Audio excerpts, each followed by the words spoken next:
Halo, bertemu lagi dengan Miss Aldina. Kali ini kita akan membahas tentang dinamika litosfer dan dampaknya bagi kehidupan.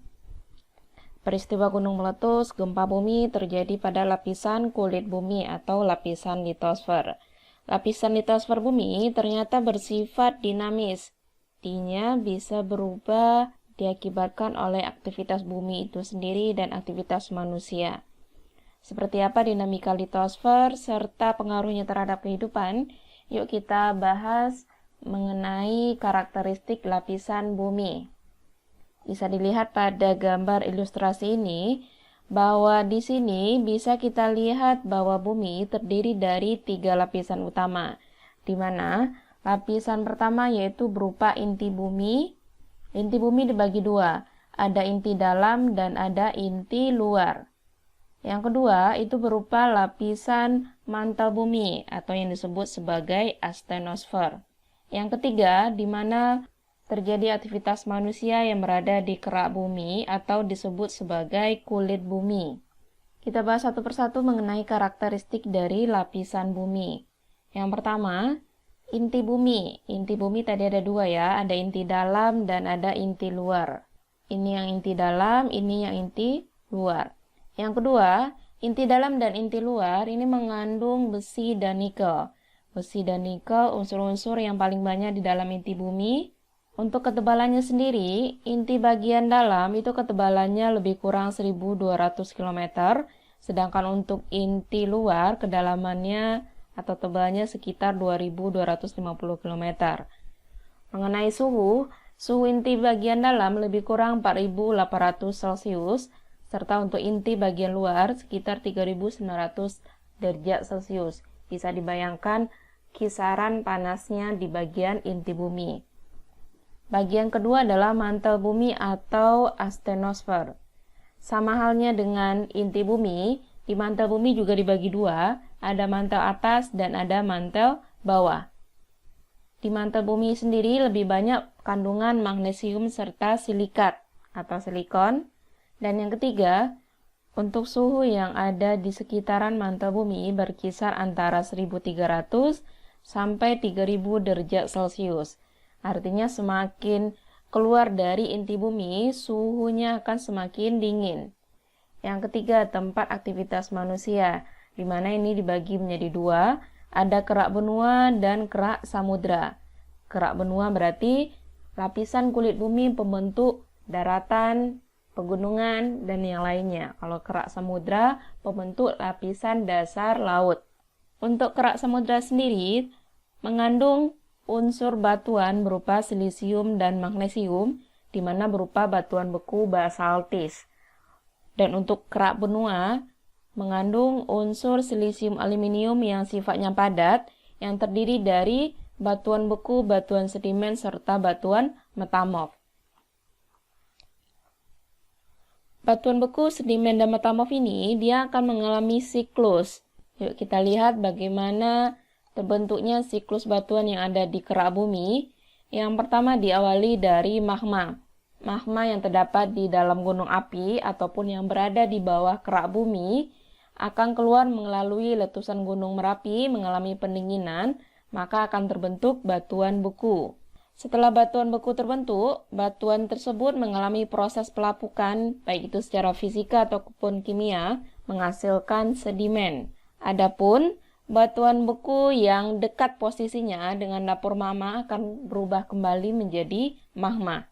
Selanjutnya, sedimen-sedimen yang ada di permukaan bumi lama-kelamaan akan mengendap dan mengeras membentuk batuan sedimen. Batuan sedimen dapat berubah menjadi batuan metamorf karena adanya tekanan dan suhu yang tinggi. Adapun sebagian batuan sedimen ada yang terbawa oleh air hujan dan tererosi kemudian menjadi batuan sedimen kembali dan mengendap. Selain berasal dari batuan sedimen, batuan metamorf juga berasal dari batuan beku yang mendapat suhu dan tekanan yang tinggi. Selanjutnya, batuan metamorf mengalami pelapukan dan erosi karena suhu dan iklim akan bisa berubah bentuk lagi menjadi sedimen. Adapun batuan beku ataupun batuan metamorf, jika posisinya dekat dengan magma, maka mereka berubah lagi menjadi magma. Jadi inilah siklus dari magma, batuan beku, batuan sedimen, dan batuan metamorf. Kita bahas satu persatu bagian dari batuan. Yang pertama adalah batuan beku. Batuan beku terbagi atas 3, di mana tadi batuan beku terbentuk dari magma yang membeku. Yang pertama adalah batuan beku dalam. Bisa dilihat pada gambar, jadi batuannya membeku di sekitar dapur magma, yang disebut sebagai intrusi magma. Contohnya adalah batu granit, batu gabbro, serta batu diorit. Yang kedua, jenis batuan beku adalah batuan beku selah atau batuan beku korok, di mana batuan itu nanti akan membeku di antara lapisan dalam gunung api. Belum sempat keluar ya, masih di antara sekitar pipa gunung api. Contohnya adalah batu granit porfit dan diorit porfirit. Yang ketiga, batuan beku luar. Kalau sudah beku luar berarti yang sudah keluar magmanya yang mendingin akibat letusan Gunung Merapi, atau disebut juga dengan batuan beku ekstrusif. Contohnya apa aja? Ada basal, ada obsidian, ada andesit, serta pumice. Pumice ini disebut sebagai batu apung. Di antara 3 jenis batuan beku ini, ciri-cirinya adalah kompak dan homogen, artinya padat dibandingkan batuan sedimen dan batuan metamorf. Terus tidak ada stratifikasi lapisan, jadi dia batuannya tidak berlapis-lapis. Selanjutnya, kegunaan batuan beku dalam aktivitas manusia. Yang pertama adalah batu granit untuk membuat prasasti atau nama atau perjanjian antara dua pihak. Yang kedua, batu andesit untuk bahan bangunan candi. Terus batu obsidian yang bisa dijadikan sebagai perhiasan. Kebanyakan batuan beku ini dijadikan sebagai untuk lantai ataupun pelapis dinding karena dia padat dan tahan lama. Kita lanjut, yang kedua adalah batuan sedimen. Batuan sedimen terbentuk dari pelapukan erosi yang terbawa oleh air, angin, ataupun es. Jadi erosi batuan tersebut akan mengendap dan mengalami pemeratan sehingga menjadi batuan yang sedikit berlapis-lapis atau ada kandungan organiknya. Jenisnya yang pertama adalah batuan sedimen klastik. Untuk batuan sedimen klastik adalah sedimen yang terangkut dalam bentuk padat dan tidak larut, kemudian diendapkan di tempat lain. Contohnya adalah batu breksi, batu konglomerat, dan batu pasir. Batu sedimen kimiawi. Unsur kimia batuannya sudah berubah karena dia terlarut oleh air hujan ataupun air yang berada di sekitar batuan. Contohnya adalah batu gamping, batu garam, batu kapur, batu gipsum, dan dolomit. Yang ketiga, batuan sedimen organik. Batuannya berasal dari aktivitas sisa-sisa tumbuhan ataupun sisa hewan yang ada di wilayahnya. Contohnya adalah terumbu karang, lignit, dan bitumen. Ciri-ciri dari ketiga jenis batuan sedimen ini adalah umumnya berlapis-lapis. Ada lapisan tertentu dibandingkan dengan batuan beku dan terdapat fosil, baik itu fosil tumbuhan ataupun fosil hewan, dan mengandung semen atau pengikat. Jadi bisa dijadikan sebagai bahan bangunan. Contoh kegunaan dari batuan sedimen adalah pembuatan piramida Giza di Mesir. Yang kedua, batu bara yang dijadikan sebagai sumber bahan bakar. Karena batu bara terbentuk dari sisa fosil tumbuhan yang mengendap dan menghasilkan karbon. Selanjutnya, batu konglomerat yang biasa digunakan untuk hiasan dinding ataupun lantai. Yang ketiga adalah batuan metamorf. Ada 3 jenis juga. Batuan metamorf adalah batuan yang telah mengalami perubahan fisik ataupun kimiawi sehingga berbeda sama sekali dengan batuan induknya. Karena proses terbentuknya batuan metamorf ini lama ya, baik itu dari batuan beku ataupun dari batuan sedimen. Apa aja jenisnya? Yang pertama adalah batuan metamorf kontak.